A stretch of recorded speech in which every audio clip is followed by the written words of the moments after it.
Welcome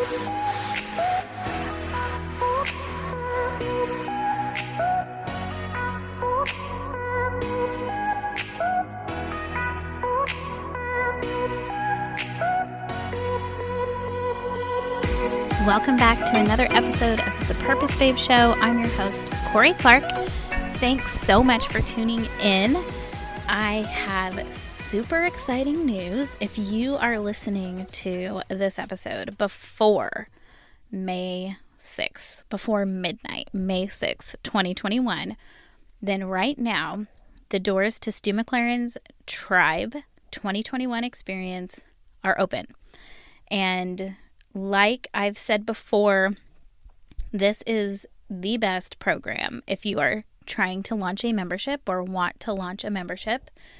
And he only does it once a year. So I am so excited seeing these people join Tribe and launch their memberships.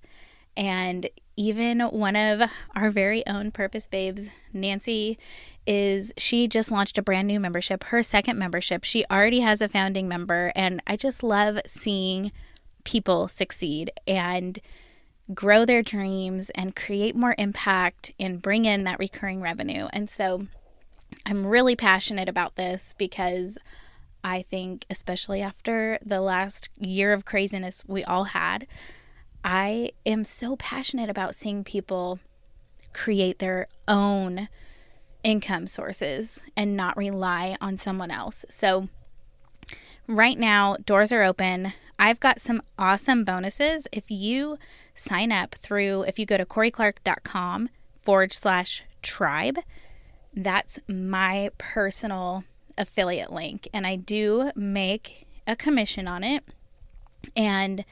But what I do to help offset that for you is I offer you a really amazing bonus package. And so my bonus package is worth over $2,700, and I've got some group coaching calls in there for all of the ladies who do sign up through Tribe that are from, my audience.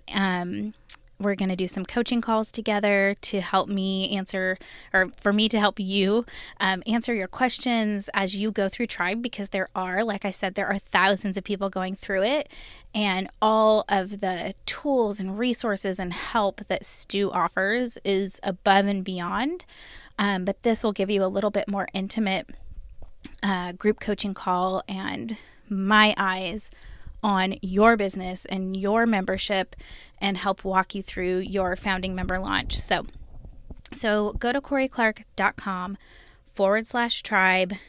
And if you purchase through my link, you will get all of, Tribe and all of the amazing bonuses that Stu's offering. Plus you'll get my coaching calls. I've got a few other things in there. I've got my own personal founding member launch process that I'm sharing with you, the swipe copy I used to do my founding member launch, my 12-month content planning process that is super fast and easy. And then you'll also get my personal brand workshop where you can learn how to use your purpose and your personal brand to attract the right audience so that you are building a membership that's aligned with you and your purpose. So I'm really excited. Doors close on May 6th at midnight. So like I said, if you're listening to this episode before that time, go to CorieClark.com/tribe and get signed up. You will not regret it. And he does have a money back guarantee. I think it's 14 days, but honestly, it is the best program I've ever been through. And Stu is amazing. If you haven't listened yet, we do have an episode that I interviewed Stu a few weeks ago. I believe it's episode 58. So you can have a listen to that if you want to know more about Stu and who he is and who he helps. So I highly, highly, highly recommend it. Anyways, that was a mouthful. But I'm really excited. I'm excited to meet all of the new people in the Tribe experience this year because I will, be following along. And even though I've done it before, I'm going back through the materials and getting a little refresher, and I'm inspired to maybe even start another membership and, add another recurring revenue stream So it's just really exciting. And I cannot wait to meet all of the beautiful ladies that are going to be joining us this year. Anyways, on to today's episode. So today's episode, I'm really excited for you guys to meet my friend Erica. She was actually reached out to me the first year I did the Purposeful Planner. And she was still like newer in the blogger influencer space, and she wanted to, promote the planner, and she was just amazing at it. She's so authentic and real, and I loved having this, brand partnership with her. And so we've stayed connected through the years. And now, it's like 6 years later, and we're finally like actually meeting face to face over Zoom. But it's such a great conversation, and Erica is amazing. And so she has taken her influence and her blog, and she's helped teach other women how to pitch to brands and how to make money off of, being an influencer and creating those partnerships and relationships. And if you recall at the beginning of the year when I shared on the podcast how I am adding more revenue streams, and that is one of the things that I want to do, because I do get pitched a lot. Like, people want me to promote their products, and I'm a huge believer in not promoting something that I've never used or tried. I do not like that, but I do think that it is another, revenue stream that I can pursue. So that's what this conversation is about is, we talk a lot about Erica's journey, and we talk about, how you can get started making money off of your blog or your Instagram and using your influence. And, we just share how our businesses are aligned with where we feel God is calling us. And it's just such a sweet conversation. And Erica has since published a book. She has a podcast. She's just amazing, and she's the real deal. And so I cannot wait for you to get to know her. So let me just give you a little bit more info about her. So Erica is the host of the Thrive podcast, author of Caffeinate Your Soul, 52 Monday Mantras, the creator of BossPitch, and she's the blogger behind Coming Up Roses, the blog. She's most passionate about helping women and business owners go from a life of simply surviving to thriving, be it through upleveling their mindset in everyday life or learning how to turn a content creation hobby into a 6-figure business. Without further ado, here is my conversation with Erica. All right, you guys, I am so excited for you to meet my friend Erica. Thank you so much for coming on the show today. Yay, thank you so much for having me. So Erica and I, we actually just finished recording a podcast for her podcast, but this is the first time we've talked kind of face-to-face over Zoom. But we've known each other for 6 years. Is that correct? Yeah, yes. 2015. Oh my gosh. I mean, we were both pretty new to the online space at that point, correct? I mean, I know absolutely. I was, but that was kind of your beginning as well. And so it's pretty fun looking back. I was telling my husband, like, I'm doing an interview with my friend Erica, even though we've never actually talked. I was like, she was like one of the first kind of like blogger influencers that was like, hey, like, can I promote your planner and share it on my Instagram? And I was like, of course. And it's just been fun for me to watch your journey as well, because now you've just like blossomed into this amazing like entrepreneur, and you help other women with their like blogging and pitching and becoming influencers. And so it's just been like a wild ride for both of us. Truly. We were just talking about that on Thrive too, where we were just like, we started off as babies in our businesses when we first met. And now it's like we both have books and podcasts and like all of these things. It's crazy. I know. It's so crazy. So I would love if you would just take a couple minutes and share who you are and what you do and why you do it. Sure. Well, hello, everybody. I'm Erica. My blog is called Coming Up Roses. It's cominguprosestheblog.com, and that was kind of my first foray into doing things online, sharing my heart with other women, that sort of thing.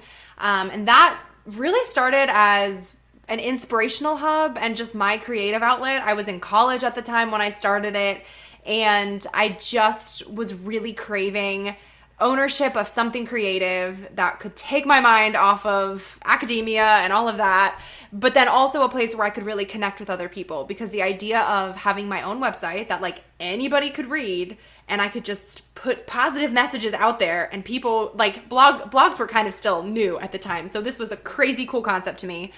So I started CUR, and then fast forward to when I was about to graduate college. By that point, I had figured out how to monetize my work and everything that I was doing online. The whole Instagram was still kind of a new thing, and the whole term of being like an Instagram influencer was not what it was today, not what it is today, but it was starting to be more of a thing. So at that point, I had been able to start making money from what I was doing online. And by the time I was ready to graduate college, I was at the point where I was like, you know what? I think if I gave this full-time effort, I could make a full-time income.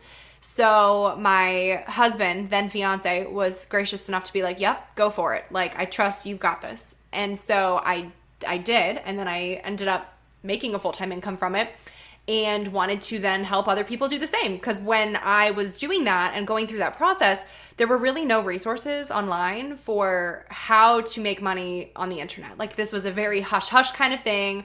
People were not talking about how much money they made. They weren't talking about how to land brand partnerships or what a brand deal was or what it looked like. None of that. It was very much like this secretive, oh, the Kardashians sell tummy teas online and make money from it. Like, haha, it was like a secret thing. So I created my course, which is called BossPitch, and that was really, well, not was, it still is very much a thing. It's really just centered around taking control into your own hands and pitching brands on your own, how to do it the right way, how to build really good relationships with brands, follow up, and really just create these mutually beneficial, fruitful partnerships that allow you to create content as your full-time job online. So that started in 2016. And then fast forward to, I think it was 2018. No, my daughter was born then. So it would have been 2019 that I started my podcast, Thrive. And Thrive is really just, the heart behind Thrive is really just to help people go from a life of simply surviving to thriving. It kind of came from my own experiences being a first-time mom and kind of being, giving myself a hard look in the mirror, because I was kind of catching myself and calling myself out for staying in survival mode unnecessarily, where I was kind of like, you know what? Like, I don't have to just be in my sweatpants all day long and not shower and be like, woe is me, mom, life is so hard. Like, it absolutely is. But I also absolutely have some power over what my day looks like that I'm not necessarily taking advantage of right now. And I kind of had to have some truth talk with myself to intentionally take steps where I could to get out of survival mode and to thrive in this new role that I had as a mom. So that's how the podcast was born. And then fast forward to May of 2020, last year, in the middle of the pandemic, my first book was released, and that is called Caffeinate Your Soul, 52 Monday Mantras. And that was actually born from one of the very first series on my blog that became really popular with readers, Monday Mantras.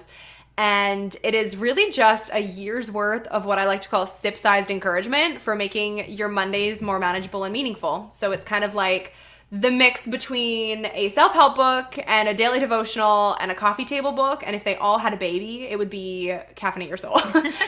So it's like this beautiful hardcover book that's just full of inspirational stuff that you can read every single Monday and sits on your desk or on your shelf and looks pretty and makes you feel good about life and do awesome things as well. So that is kind of my path in a nutshell. I love it so much, because I think that a lot of people automatically assume that a blogger slash influencer, that's just like all they are. You know what I mean? And what you've done is like, you've used that as a tool to create income and to live the life you want.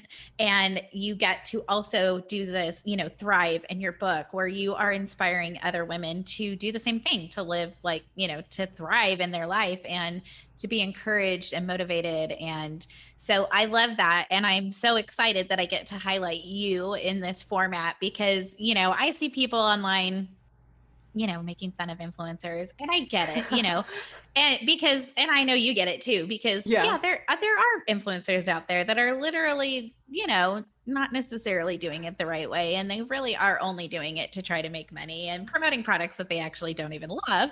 And so I just love that I get to highlight you for my listeners so that they can see, like, there is so much more in this space to actually like do it the right way.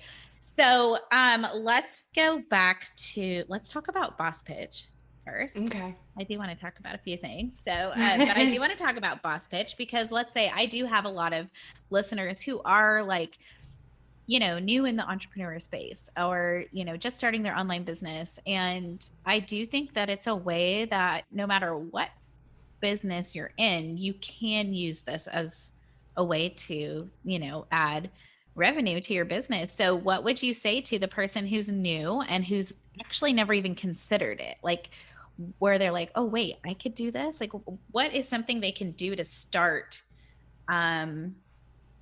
Obviously, like, they should buy your course if they want like all the details. But like, maybe what's just something that a lot of people don't realize about being able to pitch to brands? Yeah. So this is basically from the content creator perspective, or like from the blogger perspective, whatever. But people forget, I think people make the first wrong step a lot of times by just leading with some numbers, having a lot of the word I in their email, and it's coming across much more like it would be a benefit for them if they work with, for yourself, like if you are the content creator, it would be more of a benefit for you than it would be for them if you're sending an email.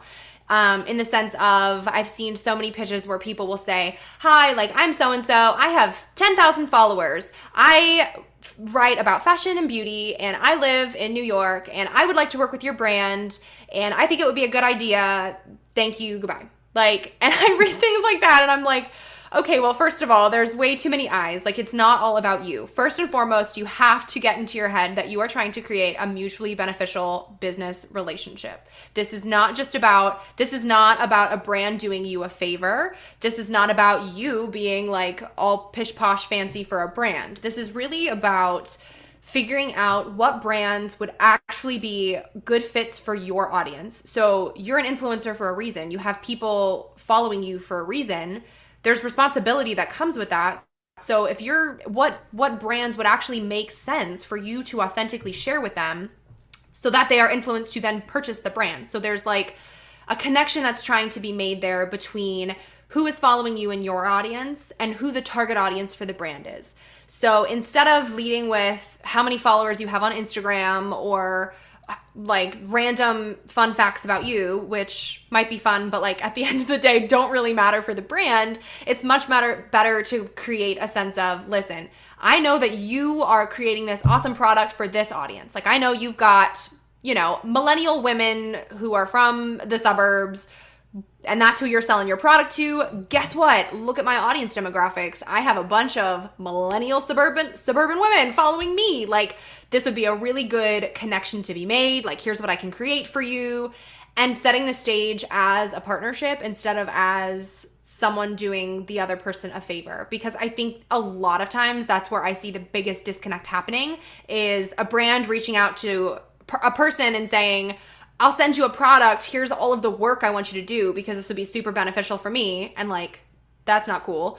Or on the flip side, the influencer being like, I want XYZ, and it also not being cool. So that's, I think, something that right off the bat is a mindset shift for people in terms of like, how can this actually be mutually beneficial as not just like this one-time transaction between the two of us, but as something that is a hopefully longer lasting relationship that can flourish together.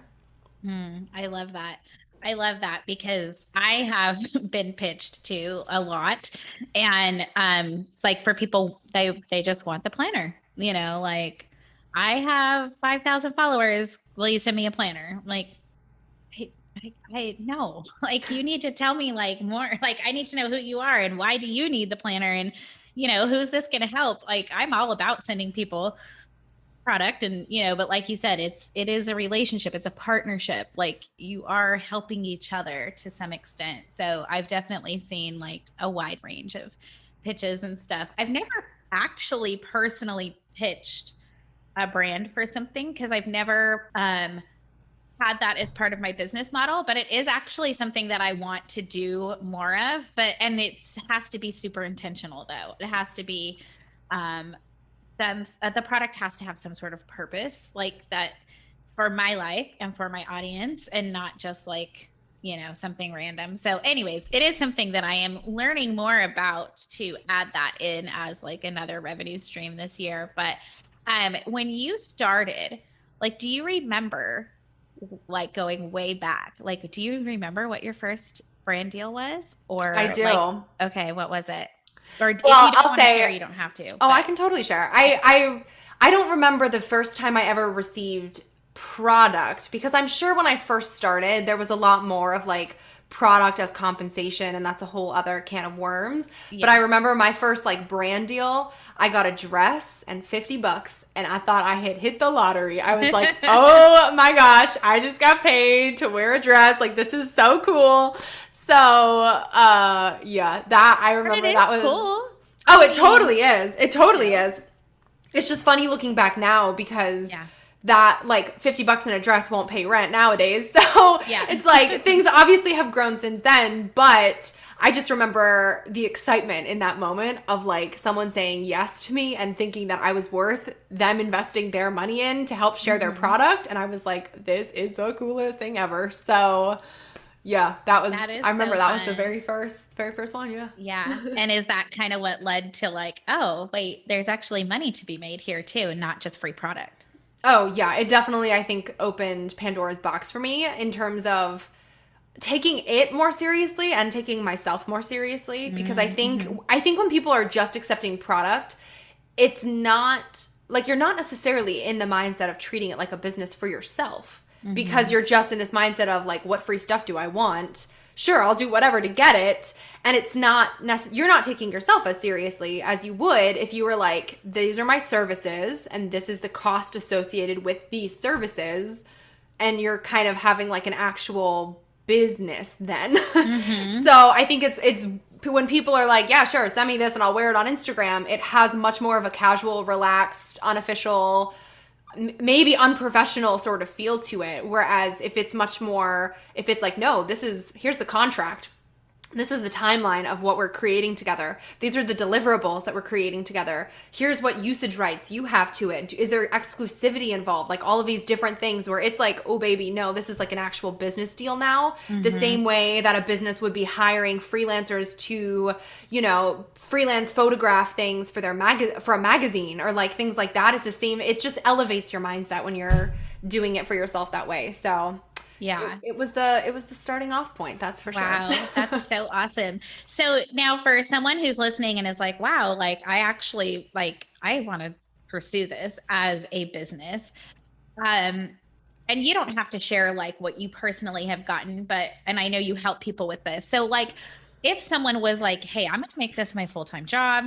I'm going to learn how to do this the right way. I'm going to use this as a way to make money. What are some of like the monetary wise, like what are some of the big brand deals you've seen either for yourself or for others? Like money wise, number wise, like what are some, because I think there's probably people listening that have absolutely no idea that there are good, very high paying brand deals out there. There are. So this totally varies based on so many factors. So obviously your following size matters. Especially, I think nowadays it's harder too because there's a lot of people that will just cheat. So there's people that will just buy followers on Instagram. Absolutely do not do that. If you're listening in, don't even consider it. Never think about it. Don't do it. It's like horrible. Keep your integrity. So there are people who will just cheat because they think, oh, I'll make more money if I have more followers. No, you'll ruin yourself. But obviously that does play a factor. How engaged your audience is plays a factor. If you can prove conversion rates, so if you're actually selling product to people, if they're actually taking action in some way, that matters. the quality of the content that you're creating. So if your content is something that is so beautiful that a brand can repurpose it and use it in their ads on Facebook or use it on their website, that definitely ups your rate. Things like exclusivity or those usage rights, those will matter. So exclusivity, meaning if a brand says to you, okay, we're going to work with you, but for X period of time, you're not allowed to work with any of our competitors or anyone else in the same product category, that's going to totally impact your rate. So number wise, for some perspective, I've been open about this in the past. Once I started selling my course and doing a free masterclass, my free masterclass is called the 5 keys to making over $10,000 a month from brand deals. So I do make over $10,000 a month from brand deals specifically, which took me years to get to that point. Mm-hmm. I will say, I think one of the biggest contracts that I have signed to date was a $45,000, I want to say 6-month contract was what it was, with one brand. And that was kind of like a highlight for me in my career. And I was scared. Awesome. My pants were scared off of me. So I like negotiating that because I was negotiating it and like, I think they might have offered like 30 up front. And I was like, oh wait, and you have to really break down your scope of work. And even though it feels really scary to ask for more money than that for one contract, if that's what it's worth, that's what it's worth. So, that was probably one of my bigger ones. You can definitely make money doing it. It's just, it takes a while. And I think there's also, you kind of mentioned this earlier before too, there's different kinds of influencers in this space, I think. Like there are some girls who just might look a certain way, create a brand new Instagram account from scratch. Everyone and their mother follows them and they can sell you the socks off their feet and that's their thing. And like they might not be what I would consider as much of a content creator. Like it's kind of just much more of that, here's my life. I'm apparently interesting enough where everybody wants to know, everybody cares, and everyone buys anything that I'm wearing or selling. And like, that's totally cool. That's their thing.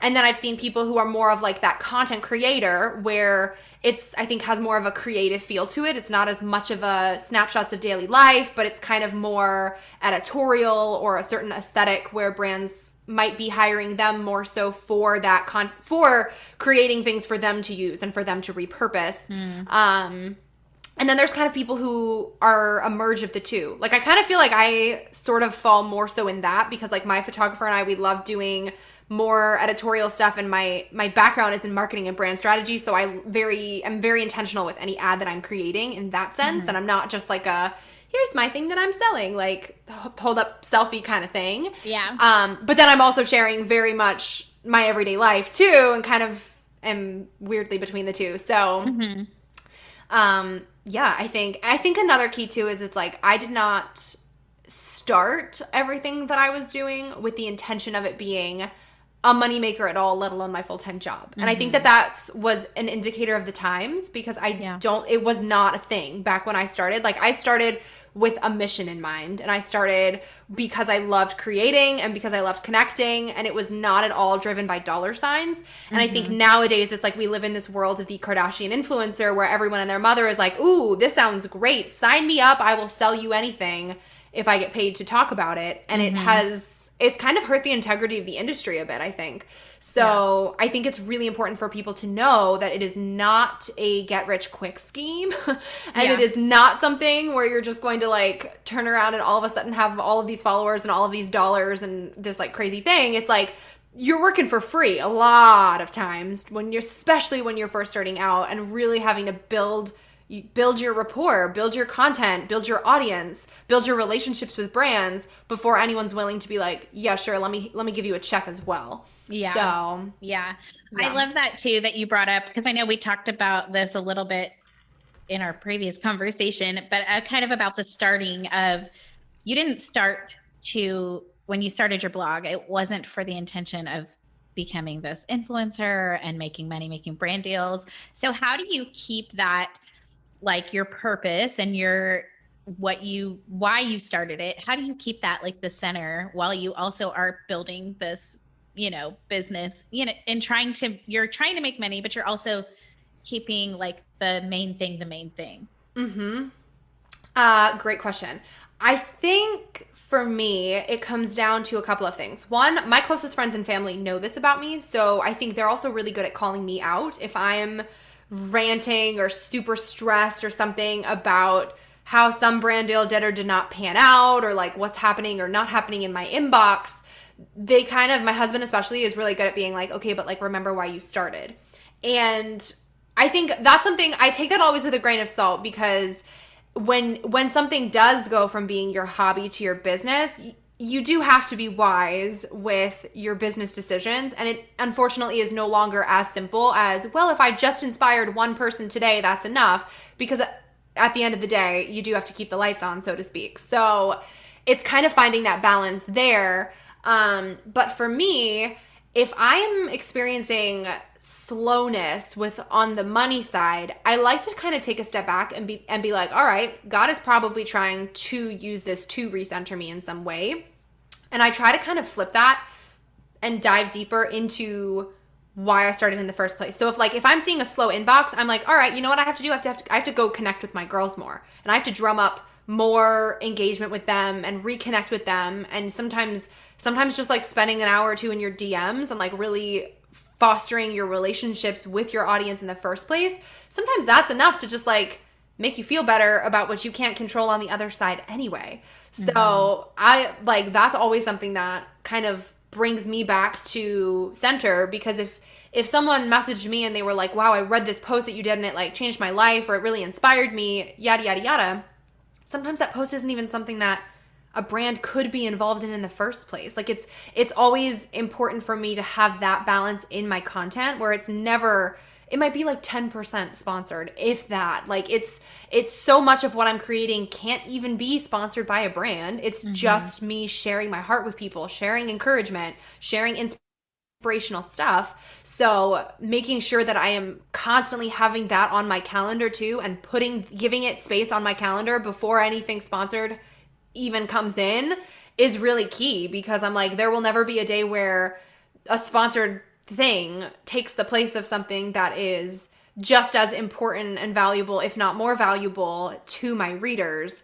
So yeah, I think all of that kind of like comes into play at some point or another. Yeah, absolutely. And I think that's so like, I love everything about that. And I think it's so important that we remember that, and we remember why we started, because that is like what's going to get you through the dips and the hurdles and all that kind of stuff. What do you feel like?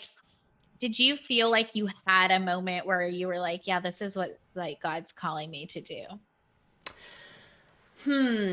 I think it's come in many small spurts. And I know we talked about this on Thrive a little, but I think it was kind of like, it's a constant sharpening of my discernment, I think, because this is always something where I was always someone who was kind of more hyper aware of like, okay, but like, is this my purpose or is it not? Like, am I doing the right thing, or should I be doing something different? Like, God, show me.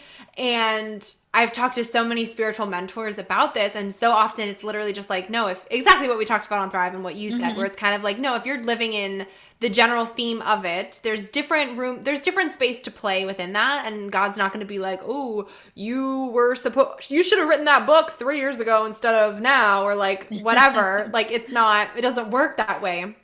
So I don't know if there was really just one moment, or if it was more doors opening.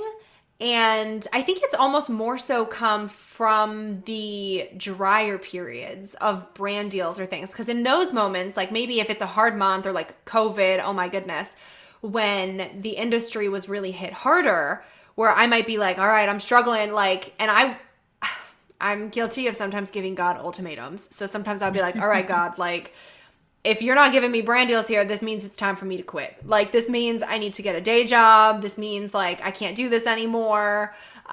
Clearly, if this was my path, you would give me a brand deal so that I can pay my mortgage this month. Like, and like, hello, that's not how God works. But in some of those moments, it's kind of been interesting, because I feel like sometimes God has brought me to that point of like, okay, but will you still create if there is no money attached to it? Or like, do you still trust me at the end of the day that I will catch you as you are falling?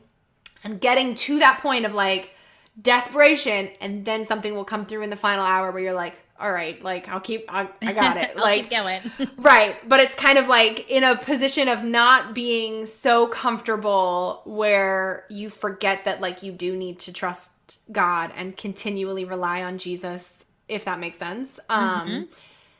Where it's not, you know, I think that's like been something where in harder months or in harder moments, that place of getting to that place is kind of what then is like almost reassurance of continue to go on this path. It's just kind of feels like it's sharpening my faith all the while. But also a lot of the things that I have created were things that directly came from follower requests. Like I had people asking for me to do a podcast, so I started a podcast. I had people say, you should write a book, so I wrote the book. Like it kind of was all, I try to be very intentional about, all right, God, like work through the people around me. I'm open, I'm listening, I care about this, and I want to be obedient to the path that you have before me. So I try to be very hyper aware to what people are saying around me and being like, oh, I think that like this is confirmation of something, or it's not, or whatever. Yeah. So I think it's kind of like, it hasn't just been one moment, because it's a constant journey of moments. And I try to keep that for what my path looks like going forward. It's kind of like, all right, what's next? And now I'm hyper aware of like the conversations that I have and the people that I meet and just what things come into play, where I'm just like, all right, God, I see you working. Like you're here. And it's just, it's an evolution. Yeah, absolutely. I love that. And I'm glad you brought up, because I was going to ask like where the inspiration for, it was the podcast first, right? And then the book. Yeah, the podcast came before the book. Yeah. Yeah. And so I just think that sometimes, like you said, you're hyper aware and you knew like, okay, this is the next step. And I think as entrepreneurs and creative women, we can get so caught up in like, I don't know, what's my purpose? Is this my purpose? Should I be doing this? I don't know what to do. And sometimes it's just taking that next step. So what did that look like for you when you decided to like go for it and start the podcast? Like, what was your intention behind it? Why did you start it? You know, what do you help women do with that podcast? Well, I mean, the intention behind it was just what I said earlier in terms of going from surviving to thriving. Just the intention is that every conversation that I have on it helps women elevate their everyday life in some small way, whether that's talking about, you know, your personal finances, or some other aspect of your career, or whether that's talking about, you know, talking to the stay-at-home mom who wants to step out of survival mode and feel like she's thriving in her home. Like whatever the case might be, it's kind of what small shifts can you take and should you take to up-level your own life in some way, and taking back whatever power you might be giving up by excuses and, you know, living your life to the fullest that you can. Mm-hmm. So that's really the heart and soul behind it. And I try to keep it a little bit more broad so that there is room to play and have different guests of totally different walks of life come in and share their stories and have it be this relevant thing that as many people as possible can listen to and get something from. Yeah. I love it. And I think that like goes back to how you said you have kept, you know, maybe it's like 10% of your posts and things are in your content are brand deals. And it's so important. Like, this is what I love helping people with, is their personal brand, because I think it's so important. You created this personal brand where people love you and trust you. And then you are able to start a podcast that has nothing to do with brand deals. It's more about helping other women thrive, and it works because you've kept that personal brand like front and center. You've been open and honest, and now your book. So how did the book, like, did you self-publish, or how did you do your book?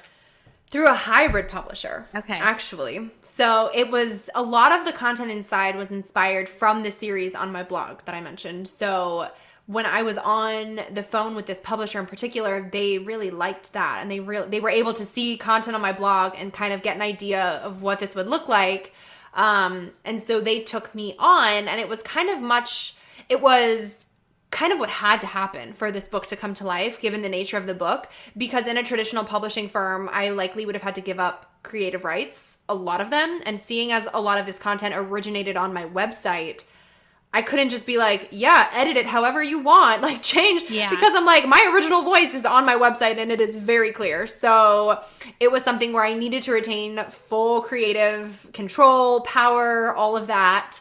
And I was able to do that in this process. So I still had an editor and still worked with their team, but it was much more of an iterative back and forth, where it was kind of like, all right, they created a round of hand-drawn illustrations. I got to edit and be super nitpicky on my thoughts, and it just felt, it was much more of like a partnership going forward with it, where it wasn't all on me and it wasn't all on them. So yeah.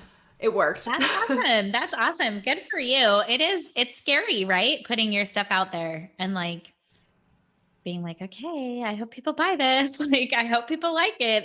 It's really weird. It is like having a child, don't you think? Oh, absolutely. Like when you first held your book. Absolutely. Especially because for me, like my mom took the front cover of the book, the picture. So she shoots for me for my blog and all of my content. She is incredible, and people have hired her now to do like photography, but she's a nurse by trade. Like she's a school nurse during the day. She did not start off doing any of this. She learned via YouTube and Google. And the front cover of the book, it looks really awesome. Like it's an epic shot. I had this vision in my head. We shot so many different things before I had this specific vision in my head, and I was like, nope, this is what it has to be. And I said, I just want to have this coffee cup with coffee pouring into it, like just the visual, just to convey the feeling of like you are pouring, you're caffeinating, you are fueling up for the day. Coffee is splattering out of your cup, overflowing, like you're fueled up, ready to go. So we literally took all of these different coffee mugs and tables and had it outside in my old house in the driveway. We had probably like 4 gallons of old Maxwell House coffee. And I was standing there pouring it in at certain speeds to try to get the right effect. And she had my camera and she's like shooting this in the driveway. And the final shot, it's like literally it was us. We shot thousands of images that day, and we had one and we were like, that's it. That's the cover of the book. So that's amazing. That's so fun. I love that your mom was part of it. That's so special. Yeah, so it's like our collective baby. Yeah, you're putting your work and your mom's work out there. So a little extra pressure. A little bit, yeah. Oh, that's amazing. Well, good for you. I think it's so beautiful to see, like I said at the beginning, to see like the journey that you've been on back from when you very first, reached out about the planner to now, and to see what that's blossomed into. And when you allow God to use you however he wants, like the doors that open. And I just love seeing that in you. So I think you're doing amazing. And I'm so excited that my audience gets to meet you and get to know you better. So I do have 2 questions that I love to wrap up with. And the first one is, if you were to give one piece of advice to a new entrepreneur, what would it be? Oh gosh, no pressure.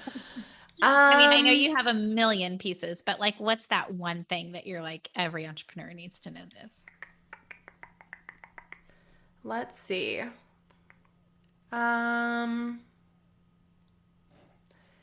Maybe, gosh, keep going.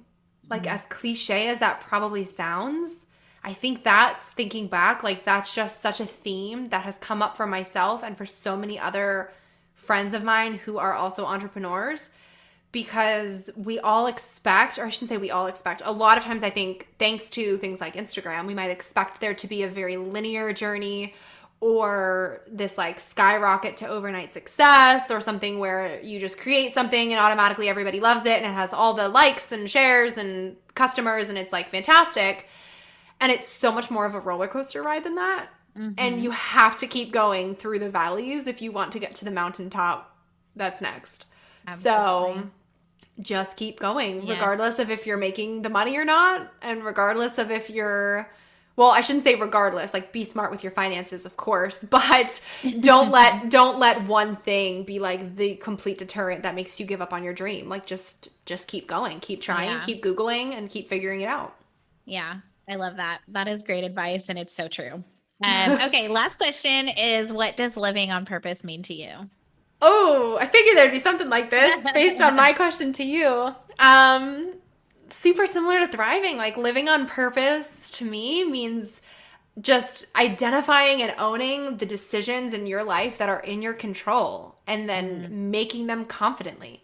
Not just throwing up your life to let your husband figure out your next steps or your kids figure out all of your next steps or your best friend or your business partner or whoever, but really sitting down and thinking, what do I want? And what should my life look like? And how can I best live it? And then making decisions and like solidly making them. Because so many times I think too often women give up their decision-making power to other people without even realizing it. And really being like, you know what, this is what I choose for my life, or this is what I choose for this moment. And it's an intentional, purposeful decision. I love it. Beautiful. Thank you so much for this lovely conversation. It's been so fun. So thanks for having me. Of course. Where can my audience find you? Well, my blog is cominguprosestheblog.com. On Instagram, it's my name. It's Erica, Erica Ligenza, Ligenza. You can catch Thrive Podcast on Apple Podcasts, on Spotify, wherever you listen to your favorite podcasts. And you can see my book, Caffeinate Your Soul, on Amazon or Walmart.com, Target.com, wherever. Just search Caffeinate Your Soul, 52 Monday Mantras, and it'll pop right up. Yay, so fun. Okay, everybody go grab our book. And if anybody is wanting more information on like growing an influencer business and pitching brands, is that all on your website? Can they find that? It is. There's a tab on my website called BossPitch, or if you Google search BossPitch course, it'll come right up for you. Okay. Awesome. And I'll link to all that in the show notes. Yay. Well, thank you so much for coming on. This has been so fun. Thank you, Corie. Thanks so much for tuning in, you guys. I hope you enjoyed that conversation with Erica. She is amazing and such a sweet soul. So I hope that you'll check out all of her links. I'm putting that all in the show notes. And if you want to sign up for the Tribe Experience this year and get all of the bonuses that I'm offering, make sure you go to CorieClark.com/tribe.